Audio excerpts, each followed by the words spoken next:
नमस्कार दोस्तों, आप सबका हमारे YouTube चैनल में फिर से स्वागत है। आज हम फिर एक नए टॉपिक को लेकर के आपके सामने हाजिर हुए हैं।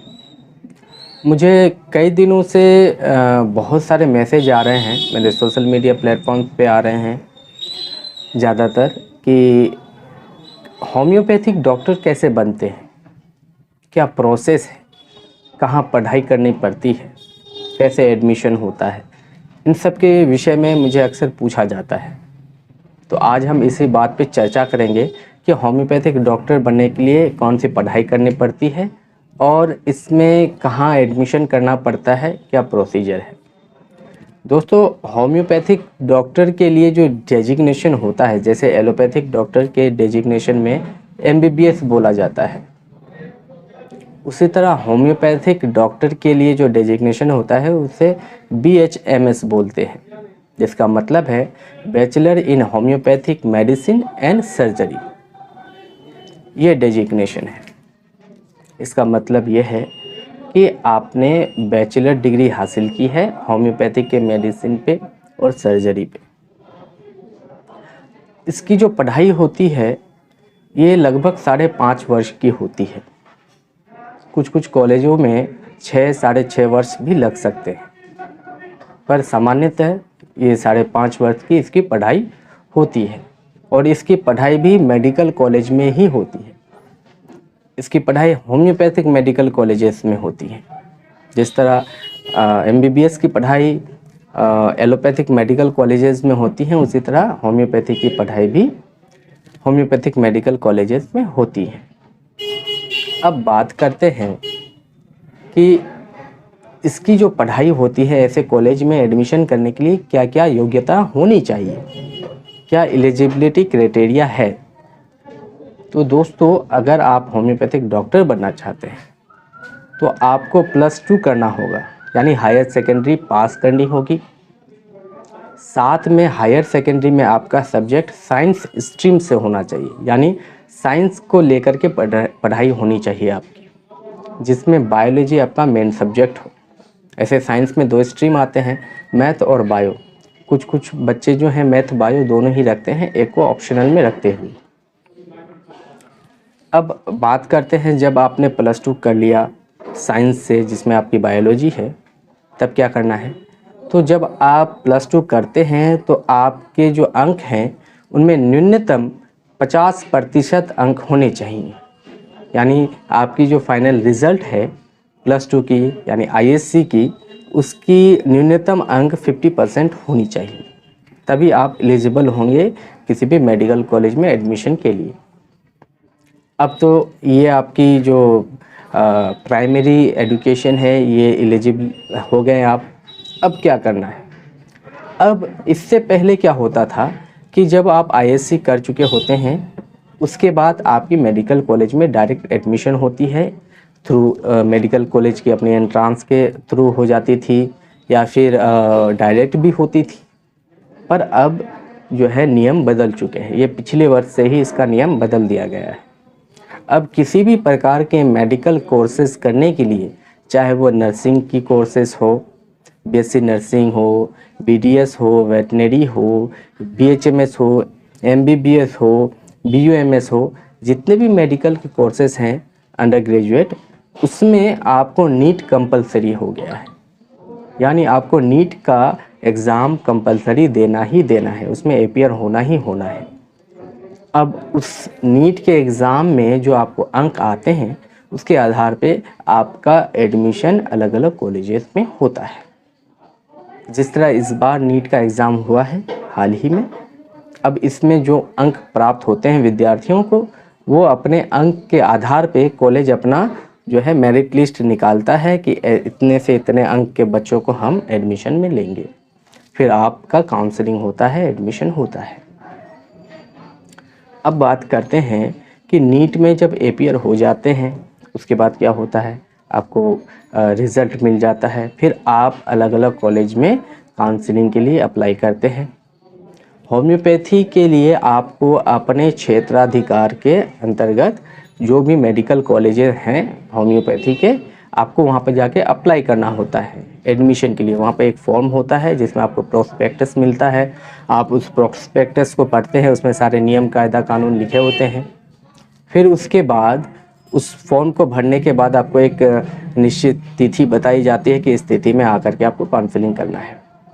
कुछ कुछ कॉलेज क्या करते हैं कि नीट का एग्ज़ाम तो आपने ले लिया, कर लिया आपने, उसके बाद आपको अंक भी प्राप्त हो गए, उसके बावजूद भी कुछ कुछ कॉलेजेस जो हैं वो क्या करते हैं, खुद से एक स्पेशल एग्ज़ाम कंडक्ट करते हैं अपने कॉलेज में, ताकि वो अपने अनुसार अच्छे विद्यार्थियों का चयन कर सकें।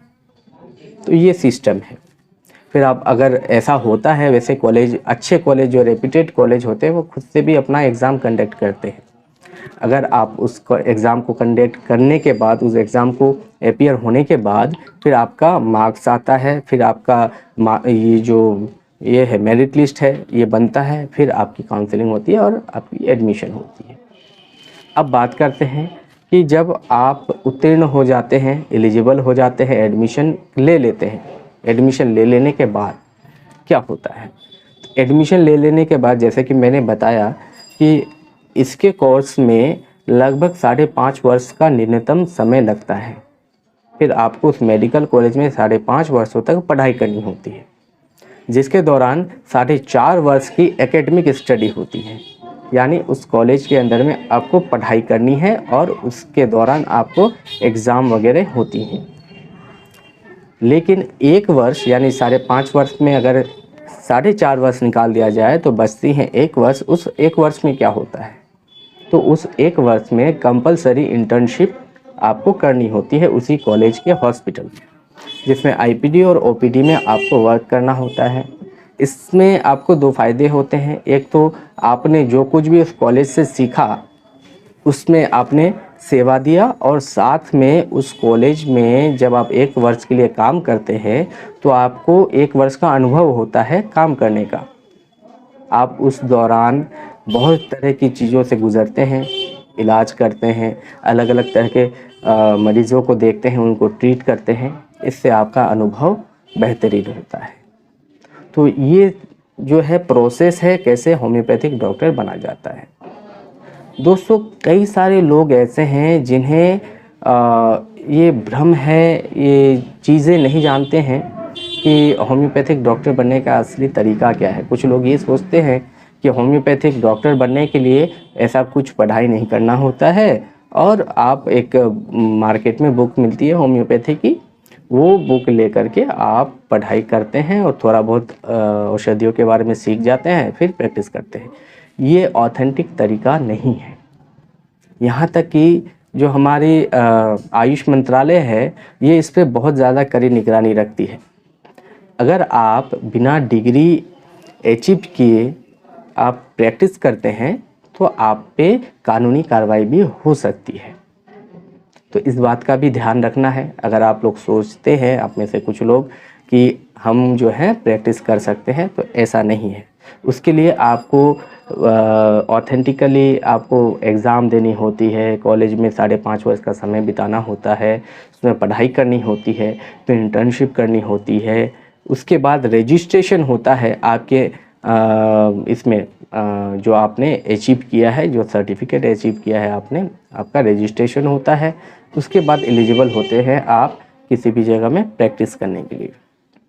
तो दोस्तों, ये थी तरीके कि कैसे होम्योपैथिक डॉक्टर बना जाता है, या क्या इसका प्रोसेस है, कैसे पढ़ाई होती है। मैं इसमें सिलेबस के बारे में भी बता देता, पर ये वीडियो बहुत ज़्यादा लंबी हो जाएगी, इसलिए मैंने इसमें सिलेबस के बारे में नहीं बताया। मैं कोई और वीडियो बना दूंगा सिलेबस के बारे में अलग से एक। अगर आपको इससे जुड़े हुए कोई भी सवाल हैं, कोई भी क्यूरीज़ हैं, आप कमेंट करके हमें पूछ सकते हैं, हमें बता सकते हैं। मैंने आपको वो सारी जानकारियाँ दी हैं जिससे आप जो है BHMS की पढ़ाई शुरू कर सकते हैं। अभी हाल फिलहाल में नीट की एग्ज़ाम हुई है, कुछ ही दिनों में रिज़ल्ट निकल जाएगा। फिर उसके बाद आप जो हैं अपने इच्छा अनुसार, अपने मार्क्स के अनुसार, अपने योग्यता के अनुसार अलग अलग मेडिकल फील्ड में जा सकते हैं।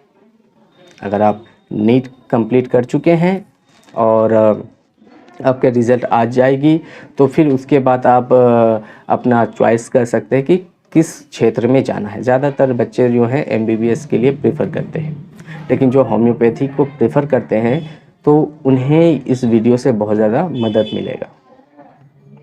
मुझे उम्मीद है ये वीडियो आपके लिए बहुत ही ज़्यादा हेल्पफुल रहा होगा।